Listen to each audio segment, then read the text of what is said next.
vous, chers croque-lecteurs. Pour la 5e année consécutive, Croque-Lecture profite du Salon du Livre de Montreuil pour vous présenter une série de reportages à base d'interviews et de présentations de nos livres. On se lance tout de suite à la découverte de bons titres pour vous.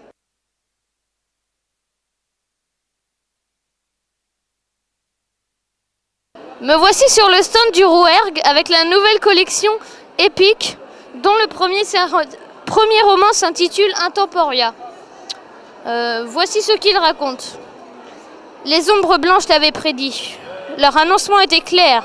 Une enfant viendrait au monde, tuerait le roi Arden, s'emparerait de son trône et asservirait son royaume. Cet enfant aurait dû mourir. Le destin en fit une reine, la reine Yelana. Assoiffée de pouvoir, elle va assujettir le peuple par la force et bientôt s'en prendre à la paisible communauté de la plaine. Seul Yoran, le jeune chasseur, va lui tenir tête et se lancer dans une quête dangereuse qui le changera à jamais.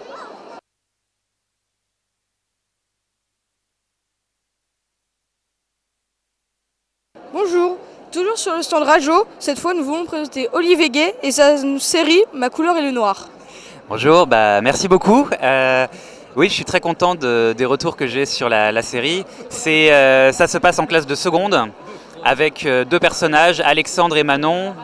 Les clichés habituels, c'est-à-dire Alexandre, c'est un beau garçon, beau gosse, sportif, bad boy, qui pas très sympathique, qui raquette les autres élèves et que personne n'apprécie. Et Manon, une fille très sage, très réservée. Et en fait, toute l'histoire des différents livres, c'est justement le fait que la personne la plus dangereuse des deux n'est pas celle qu'on croit et que Manon est beaucoup plus dangereuse que ce qu'on peut imaginer parce qu'elle possède des pouvoirs magiques et que des créatures sont à ses trousses. Vos deux personnages principaux sont très réussis. Avez-vous apporté un soin particulier à leur création ? En fait, je pense que ce qui est vraiment...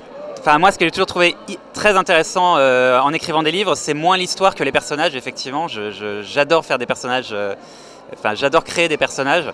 Le plus dur, j'avoue que c'était plus facile d'écrire comme un garçon de 16 ans que comme une fille de 15 ans, parce que, voilà. Mais oui, j'ai essayé de leur donner des tons différents. Et d'ailleurs, Alexandre, il est vulgaire, il parle au présent, il dit des gros mots, voilà. Et Manon, elle parle vraiment comme un livre, elle parle au passé simple. Et du coup, comme il y a un chapitre de Manon, un chapitre d'Alexandre, c'était vraiment très très intéressant. Et moi, j'ai adoré écrire ça, quoi. Quel aspect vous ont intéressé pour ce roman du lore fantastique qui place la magie dans notre monde ? En fait, plus il y a de choses, plus c'est intéressant. Donc je trouvais que le mettre dans une classe de seconde, c'était bien parce que ça permettait de voir un petit peu ce qui se passait au lycée, comment les gens évoluent au lycée, les professeurs. On n'est jamais d'accord avec ses parents, on a toujours envie de faire plus de trucs, de sortir plus tard le soir, etc., etc. Et en même temps, effectivement, le côté magique qui permettait de rajouter du stress, de la tension et puis... Voilà, c'est vrai que quand on peut lire dans les pensées, balancer des boules de feu, détruire des murs, etc. Ça, voilà. Et puis je suis un grand fan des séries genre X-Men, etc. Donc du coup c'était. Et puis les mangas. Dans le livre, je parle de mangas comme Naruto, One Piece ou Fairy Tail. Et c'est vrai que c'est des choses qui moi me plaisent beaucoup aussi. Quand la suite est-elle prévue ? Le troisième tome sera-t-il le dernier ? Le troisième tome sort le 20 janvier, donc dans 1 mois et demi, dans 2 mois. Et en fait, il va y avoir 7 tomes dans la série. Et chaque tome sort avec 3 mois un intervalle de 3 mois. Parce que moi, je suis pas qu'écrivain, je suis lecteur aussi. Et il y a quelque chose qui m'embêtait toujours, c'est quand il y avait une série que j'aimais bien et je devais attendre 1 an pour chaque tome. Parce que du coup, je perdais le fil et puis je m'impatientais, etc. Donc je me suis dit, si jamais je fais une série, il faut vraiment que chaque tome sorte super vite pour que les gens puissent le lire. Vous avez écrit des romans pour les adultes récompensés par des prix. Pourquoi avez-vous voulu écrire pour les adolescents ? J'en parlais justement avec Rémi tout à l'heure. Par exemple, là, quand je suis en salon, quand j'étais en salon pour les adultes venaient me voir, disaient j'ai bien aimé vos livres, et puis ça s'arrêtait là, ils disaient j'ai bien aimé, et voilà. Et quand j'écris pour les ados, vous venez m'interviewer, il y en a qui arrivent, qui sautillent sur place, qui me disent c'est génial, j'ai adoré, c'est formidable, j'ai adoré ce passage, comment vous avez fait. Et je trouve que de manière générale, vous êtes vachement plus enthousiaste, et ça me fait, pour un écrivain, ça fait vachement plus plaisir, ça fait vraiment plus plaisir, quoi. Êtes-vous content d'être présent au salon du livre et de rencontrer vos lecteurs ? Ah oui, oui, moi je suis ravi. D'ailleurs, j'étais pas prévu ce matin et en fait un auteur était malade et tout de suite j'ai levé la main en disant ouais, moi je veux venir aussi ce matin parce que c'est vraiment, c'est le plus important. C'est-à-dire que écrire, on écrit. Moi j'écris à la maison, donc j'écris tout seul, j'écris devant mon ordinateur, je vois personne quand j'écris. Et la récompense, entre guillemets, c'est justement de voir des gens comme toi, des gens comme vous, qui viennent, qui ont bien aimé, qui posent des questions. Donc oui, moi les salons j'en fais beaucoup et j'adore ça. On se retrouve sur le stand Rajo où j'ai choisi le premier tome de la série Finistera. Tu garderas le secret. Je vais vous lire la 4e de couverture. Je m'appelle Catel, j'ai 15 ans. J'habite Paris. Jusqu'à ce jour, je vivais avec mes parents et mes frères et tout allait bien. Nous venions d'apprendre la mort en Bretagne d'une grand-mère dont j'ignorais jusqu'au nom. Pourquoi ? Mystère. C'est un sujet tabou à la maison. Et nous devons déménager dans le Finistère à Sainte-Marie-du-Ménez-Homme, le bout du monde. Mais quel monde ?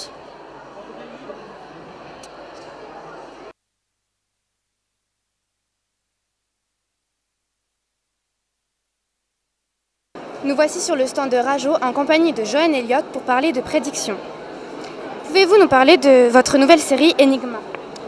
Oui, alors, dans Enigma, on suit les aventures d'un couple composé d'un frère et d'une sœur, Vera et Théo, qui sont jumeaux, donc un lien un peu spécial existe entre eux. Et dans ce duo, c'est Vera, la sœur, qui est la sportive, et c'est Théo, le garçon, qui est plutôt, on va dire, l'intellectuel, entre guillemets. Et au tout début de leurs aventures, ils sont en pleine randonnée dans une montagne un peu sauvage du Dakota du Sud. Ça se passe aux États-Unis au début. Et là, ils tombent sur 2 cadavres et dans les poches de l'un d'eux, un petit appareil qu'ils prennent tout d'abord pour un téléphone portable, mais en fait qui n'est pas un téléphone portable. C'est un petit appareil qui est relié à un super ordinateur appelé Enigma, d'où le titre de la série. Et ce super ordinateur Enigma, il traite ce qu'on appelle le big data, les métadonnées, c'est quelque chose qui existe aujourd'hui, et grâce à ça, il est capable de prédire l'avenir. Et suite à ça, Vera et Théo vont se trouver embarqués dans tout un tas d'aventures parce que des gens vont vouloir récupérer ce fameux appareil et d'autres vont essayer carrément de les supprimer pour ça. Et donc, voilà, ils vont rencontrer plein de gens, ils vont bouger dans pas mal d'états, il y aura pas mal de courses-poursuites, d'actions, de suspense.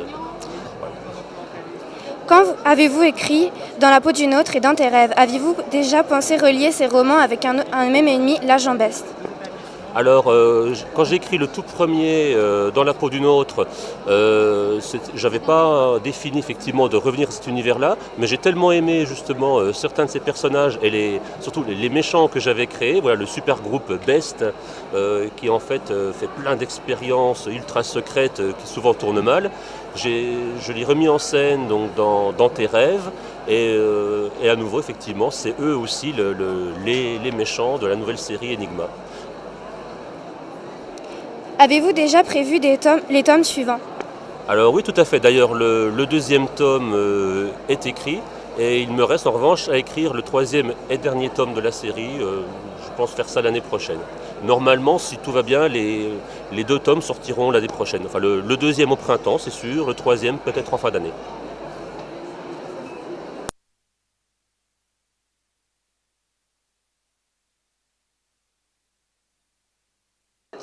Je suis maintenant au stand Gulf Streaming pour vous parler d'un auteur que nous apprécions particulièrement, Johan Elliott. Son dernier roman s'intitule Ciel, l'hiver des machines et je vais vous en faire le résumé. Pendant les premiers mois de son existence, l'intelligence artificielle s'acquitta parfaitement de sa tâche, obéissante, servile. Dans le même temps, elle observait, analysait, tirait des conclusions. Ordinateur et téléphone portable lui ouvraient des yeux et des oreilles aux 4 coins du monde. Elle finit par hiérarchiser de nouvelles priorités, puis elle passa à l'action. Ceci est son histoire et celle des hommes et des femmes qui ont connu l'hiver des machines. Nous retrouvons cette Johan Elliott sur le stand de Gulf Street pour parler d'un autre titre, Ciel. Pouvez-vous nous présenter cette nouvelle série ? Alors, dans la série Ciel, nous sommes en 2030 Et à cette époque-là, une intelligence artificielle domine tous les réseaux de distribution de la planète. Le futur Internet, l'électricité, etc. Et cette intelligence, après avoir étudié l'histoire des humains, se rend compte que les êtres humains sont en train de détruire leur planète. Hélas, là, je n'invente rien, c'est la réalité. Donc, en toute logique, elle décide de mettre un terme à l'humanité afin de remplacer celle-ci pour donner une chance à la planète. Et pendant un hiver très très rigoureux, elle coupe l'électricité du jour au lendemain à tous les habitants de la planète. Donc un grand retour en arrière pour tout le monde.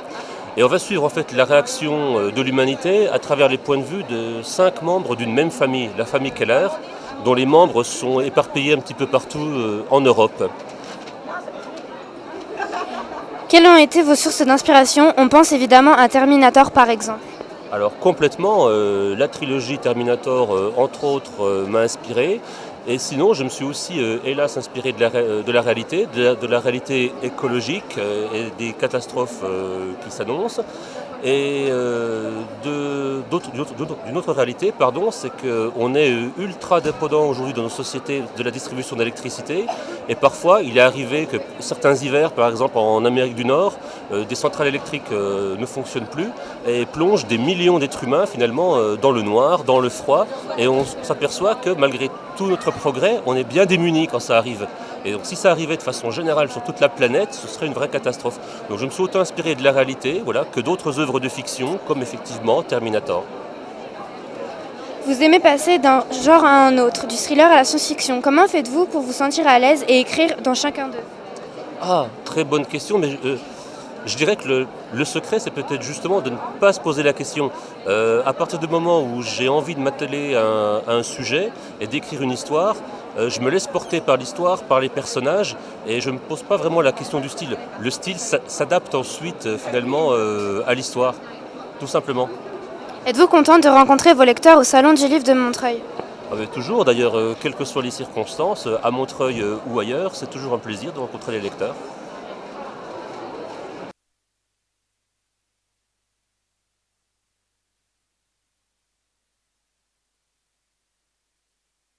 Autre stand, autre livre.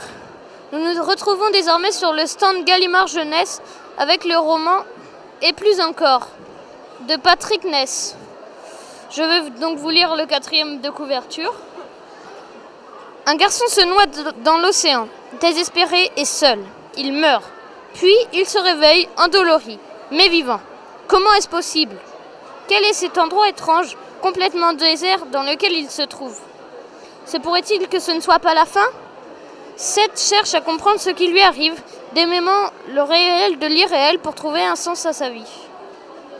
Toujours sur le stand Gallimard Jeunesse, nous nous retrouvons avec un autre roman, Détective de père en fils, de Rohan Gavin. Je vais vous lire le résumé. Darkus est un garçon de 13 ans tout à fait comme les autres, mis à part son cerveau hors norme, son chapeau en tweed, les dossiers top secrets cachés dans sa chambre et son père, le détective Alain Kisgley. Spécialiste des affaires inexplicables, Alain est plongé dans un coma hypnotique depuis 4 ans. À son réveil, il va avoir besoin du remarquable esprit de déduction de Darkus pour affronter le plus déroulant des mystères. Un livre peut-il pousser ses lecteurs à commettre des crimes? Ce premier reportage s'achève, mais ne vous inquiétez pas. Nous revenons dès la semaine prochaine avec de nouvelles rencontres qui, j'en suis sûre, seront vous combler. À la semaine prochaine!